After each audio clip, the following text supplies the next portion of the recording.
Салам достор, байланышта Санчо Бей каналы. Бүгүн 2008-жылы чыккан Жолу жок жоокерлер аттуу тасманы көрөбүз. Каармандарыбыз тасма тартабыз деп аскерди кийимдерди кийип алып токойго барышып, бирок ал жактан чыныгы кылмышкерлердин колуна түшүп калышат. Анда эмесе алдыңкы мүнөттөр мыкты өтүшүнө ишенип, көрүүгө даяр болуп калсаңыздар баштай берели.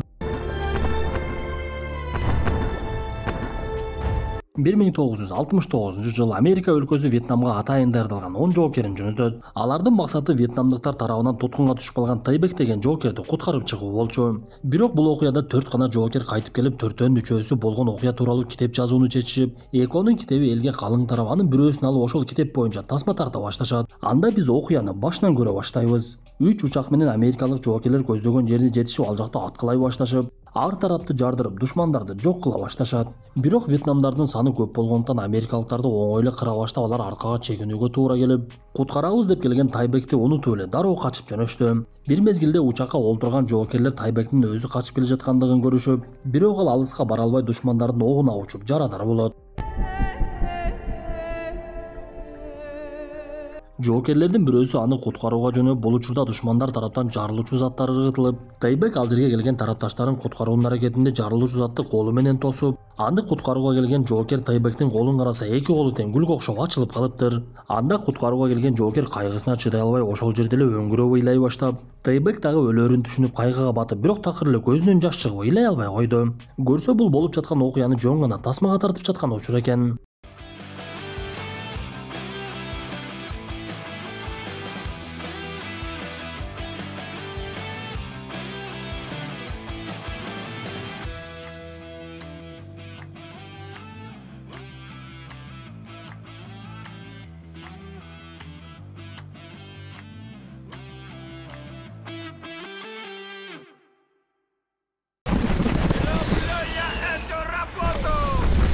Бир мезгилде тасманын жарылуу учурларына жооп берген адам буйруктун берилгендигине карабай эле жарылуучу заттарды ишке киргизип, камералар иштебей турган мезгилде эле жарылып, тасманын режиссеру эмне болгондугун түшүнбөй калат. Бул окуя дароо эле элге тарап тасма тартып жаткандар дээрлик $4 миллион чыгым болгондугу айтылып, анан дагы жаңылыктардан биз тасмада кимдер тартылып жаткандыгы тууралуу маалымат ала баштайбыз. Алардын бири Джефф Портной буга чейинки тасмаларда тартылып жүрүп баңгизат колдонуп, элге жаман көрүнүп, айылына чөйрөгө жагымсыз таасир калтырган. Экинчиси рэп аткаруучу кара терилүү Аль Пачино. Үчүнчүсү көптөгөн Оскар сыйлыгына татыган Кирк Лазарус болсо, мурда өзү ак адам болгон болсо, атайын тасмалардын бири үчүн бетинин терисин алмаштырып кара терилүү болуп алган. Алардын катарында 4-чү тасма жаратуучусу Так Спидман. 40 жашка чыкса дагы үй бүлө, бала чакасы дагы жок экен. Буга чейин мыкты тасмаларды аткарып чоңдогон суммаларга ээ болуп, бирок азыркы учурда иши оңунан чыкпай, ушул тасма анын акыркы мүмкүнчүлүгү болчу.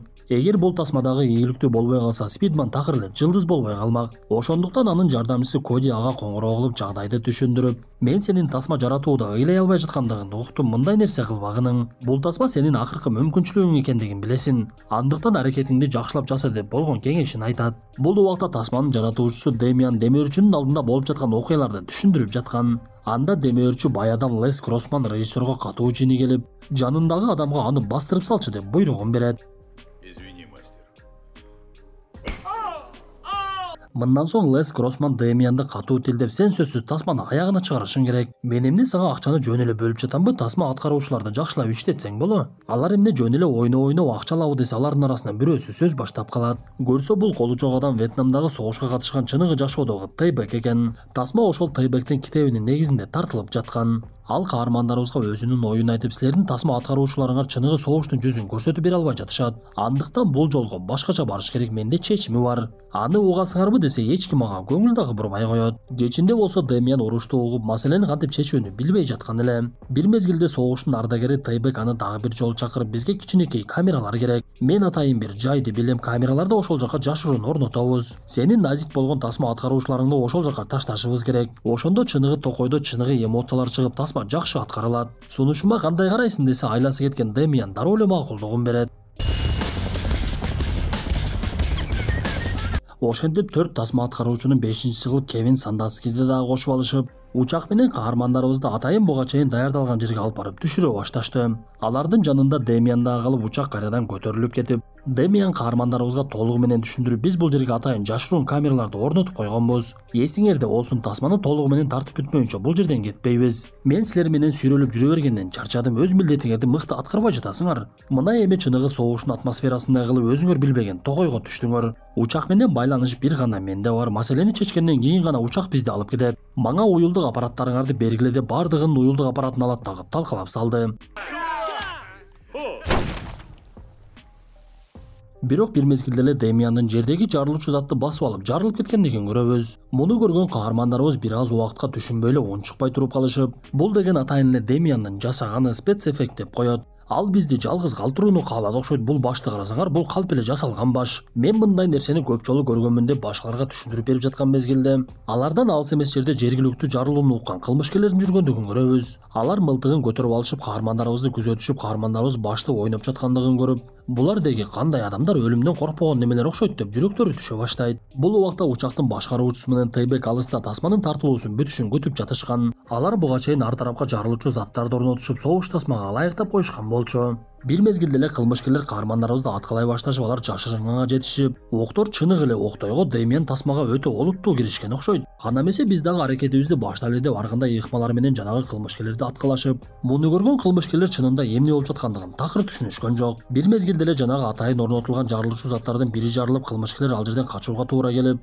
каармандарыбыз кубанып эле мына тасманы биринчи бөлүгүн тарттык деп жыргай башташат.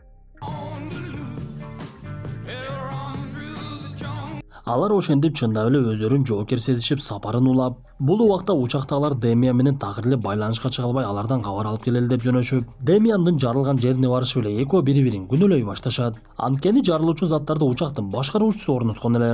Ошондуктан Демианды сен өлтүрүп койдуң деп Тейбек аны күнөөлөй баштайт. Бир мезгилде эле алардын жанына биз буга чейин көргөн кылмышкерлер келип экөөнү тең барымтак алышты. Бул убакта каармандарыбыз бара жатышып, Спидман менен Кирк бири-бирине атааңдаша экендигин түшүнөбүз. Анткени экөө ар кандай тасмаларга катышып, тасма жаратууда атааңдаштык кылышып, бул жерде дагы топту мен башкарам деп эле талаша башташат. Анда Спидман биз туура эле бара жатабыз десе, Кирк анын сөзүнө такыр кошулгусу келбей, сен картаны окуй албайт экенсиң, биз туура эмес бара жатабыз. Сен бизди жөн эле убара кылып жатасың десе, Спидман анын сөзүн такыр эле укпай коет. Бул убакта буга чейин баңгизат колдонуп жүргөн Джефф баңгизаты жок болгондуктан кыйнала баштап, бир аз калган баңгизатын чегип алайын деп алып чыкса, аны дагы жаргана тилип кетти.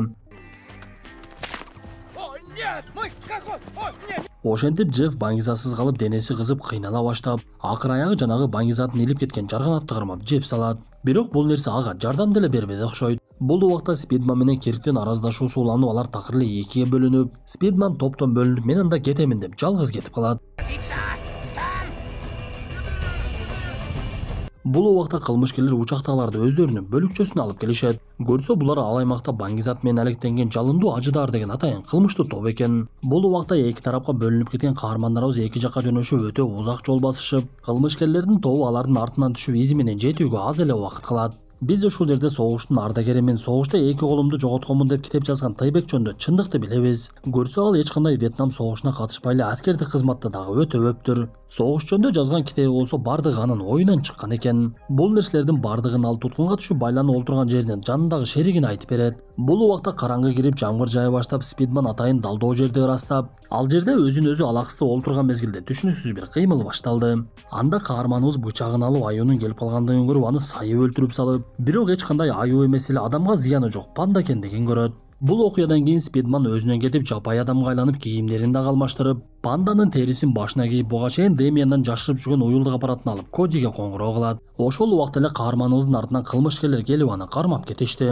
Бул нерсени сүйлөшүп жатып угуп калган Коди дароо эле каарманыбызды куткарууга жөнөйт. Экинчи тараптагы каармандарыбыздын арасынан Джефф болсо көптөн бери баңгизат колдонбогондуктан аябай эле кыйнала баштап, бир мезгилде эле үшүп кетсе, андан көп өтпөй эле кайра ысып кетип, башкалары анын кыйналгандыгына карабай эле сапарын улап кете беришти. Колго түшкөн Спидман болуп жаткан окуялардын чын экендигин билбей дагы деле тасма аткарып жатам деп ойлонуп, ал жердеги кылмышкерлердин бири менен түкүрүшүп кетет. Экинчи тараптагы каармандарыбыз дагы келе жатып эле дагы эле кылмышкерлердин бөлүкчөсүнө такалышты. Бул убакта кылмышкерлер Спидманды кыйнап башташкан эле. Ошондо гана алыстан карап турган каармандарыбыз алар Вьетнамдын аймагынан чыгып Лаостун аймагына кирип кеткен деген түшүнүшөт. Көрсө бул аймакта атайын баңгизаттар ырасталып дүйнөгө аткезчилик менен таратылып турат экен. Анда каармандарыбыз эмне кылышын билбей алардын колундагы куралдары оюнчук экендигин түшүнүп, эми Спидманды ал жактан кантип куткарып чыгабыз деп ишмерчем түзө башташат. Бул убакта Спидманды кылмышкерлердин башчысына алып келсе, ал кичинекей эле өспүрүм бала экен. Ал өзүн Трон деп тааныштырып, дароо эле каарманыбызды сабай баштап, каарманыбыз сүйлөй баштаган мезгилде анын ким экендигин таанып калышты. Көрсө ал аймакта ушул убакка чейин видео кассета менен тасма көрүшүп, анан дагы бир эле Спидман аткарган Келесо Джек аттуу тасманы көрүшчү экен. Ошентип бактыга жараша каарманыбыз бир өлүмдөн калып, кылмышкерлер эми биз сени өлтүрбөйбүз деп айтып, сенин өлкөңдөн өтө чоң суммадагы акча талап кылабыз деп айтышат. Ага чейин болсо аны ортокмук алып эле так эле тасмадагыдай кийинтишип, ал жердеги адамдардын бирин тишин алып оозуна салдырышып, тасмадагыдай Келесо Джектин оюнун ойноп бер деп тамаша кылып олтура беришет. Ошентип Спидман кылмышкерлердин көңүлүн ачып, Келесо Джекти ойногондон кийин атайын бөлмөгө камашып, каармандарыбыз муну алыстан карап эртеси күндү күтүп куткарууну көздөй башташат. Джефф болсо бир мезгилде Кевиндин жанына келип, мени эми байлап салгыла. Анткени мен баңгизат жок такыр эле чегиме жетип калдым окшойт, ошондуктан мени эмне болсо дагы кой бербешиңер керек. Качан гана өзүмө келгенден кийин кой бересиңер десе, каармандарыбыз аны дароо эле талга байлап салышат. Ошентип эртеси күнү каармандарыбыз буга чейинки сүйлөшүлгөн боюнча Спидманды куткарууга жөнөшүп, Кирк Джеффти уюна асып алып дыйканга окшоп душмандар жакка кирип барат. Бул убакта Аль Пачино менен Кевин артка жактан келе жатышкан. Кирк кылмышкерлерди алаксытып жаткан мезгилде алар бөлмөлөрдүн бирине киришип, байланып олтурган Тайбек менен учактын башкаруучусун көрүшөт. Көрсө Кирк кылмышкерлерге, мен дыйканмын, менин эгин талаамда бул америкалык жүрүптүр. Мага бир аз акча берсеңер, аны силерге өткөрүп берейин десе, кылмышкерлердин башчысы Трон дароо эле макулдугун берип, бирок бир мезгилде дыйканмын деп жаткан Кирктин өзү дагы америкалык экендигин байкап калат. Анда Кирк башка аргасы жок экендигин түшүнүп, мылтыгын алып чыгып, ал жерде атыш башталып, каармандарыбыздын мылтыгында эч кандай ок жок экендигин билбеген кылмышкерлер кача башташат. Бул убакта Тайбек менен байланып олтурган адам жарылуучу затты мыкты жасагандыктан эки тарапты жардыра баштап, аскерликке эч кандай тиешеси жок адамдар кылмышкерлерге катуу сес көрсөтө баштады. Бир мезгилде алар Спидманды таап, аны алып кетейин десе, каарманыбыз аябай эле өзгөрүп калган болот. Ал буга чейин кайра-кайра Келесо Джекти ойной бергендиктен өзүн чындап эле Келесо элестетип, аткарып жаткан оюнуна катуу берилип, өзүнүн чындыгында ким экендигин деле билбей калыптыр. Анан дагы ал, бул жер менин үйүм да, мен каяка бармак элем? Мен бул кичинекей баланын атасымын да деп ал жердеги жергиликтүү кичинекей баланы көрсөтөт. Бирок каармандарыбыз анын оюна койбой эле өздөрү менен алып жөнөштү. Алар эски унаалардын бирине олтуруп алышып, бардыгы биргеликте катышып, бир мезгилде кылмышкерлердин башчысы Трон чыгып, жанагы унааны жардырып жиберет. Бактыга жараша жарылуудан кийин каармандарыбыздын бардыгы тирүү калып, Спидман ошондо гана өзүнө келип, бул убакта учактын башкаруучусу учагын ырастап, ал жакка келе турган көпүрөгө жарылуучу заттарды орнотуп жаткан. Бир мезгилде каармандарыбыздын бардыгы учакка жетишип, бирок Спидман дагы токтоп калып, Киркке акыркы сөздөрүн айтып, мен бул жерде каламын, анткени алардын бардыгы мени жакшы көрүшөт. Анан дагы менин бул жерде балам бар экендигин көрдүңөр. Силерге болсо ийгилик каалаймын деп арткага кайтып, бирок көп өтпөй эле мен адашып калыпмын деп жанагы кичинекей бала анын жонуна бычак сайып аткан абалда качып келет. Анда Тайбек көпүрөнү жардырууга чуркап, каарманыбыз жонундагы жаш баланы ыргытып жиберип, жарылуу катуу болуп, каармандарыбыз Спидманды өлдү окшойт деп ойлоп калышат. Бирок жарылуудан Тайбек дагы, Спидман дагы, жаш бала дагы аман калган экен.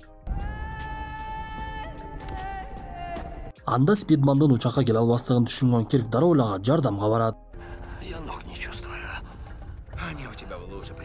Ошентип алар учакка жетишип, эми учайын деп калган мезгилде Трон дагы бир жолу атууга даярданып, биз ошондо гана Спидмандын жардамчысы Коди ал жерге жетип келгендигин көрөбүз. Анда Трон атып жиберип, ок түз эле учакка бара жаткан мезгилде Коди колундагы буюмду ыргытып, окту тосуп, каармандарыбыз дагы бир жолу тирүү калышты. Ошентип бардыгы аман эсен кайтышып, бул окуя Токойдогу жайгашкан видео байкоолорго түшүп, болгон окуя деп тасма чыгып, Спидман Оскар сыйлыгын алат. Демөөрчү Лес Гроссман болсо бул тасмадан $400 миллион иштеген болот. Биз тасманын аягында Лес иши оңунан чыккандыгынан бийлей баштагандыгын көрөбүз.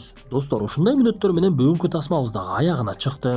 Тасма жакса мыкты белгисин басып, оюңуздарды сөзсүз калтыра кетиңиздер. Анда эмесе кийинки тасмадан жолугушканча ден соолукту жакшы карап, досторуңуздарга каналыбыз тууралуу маалыматтарды бере жүрүңүздөр.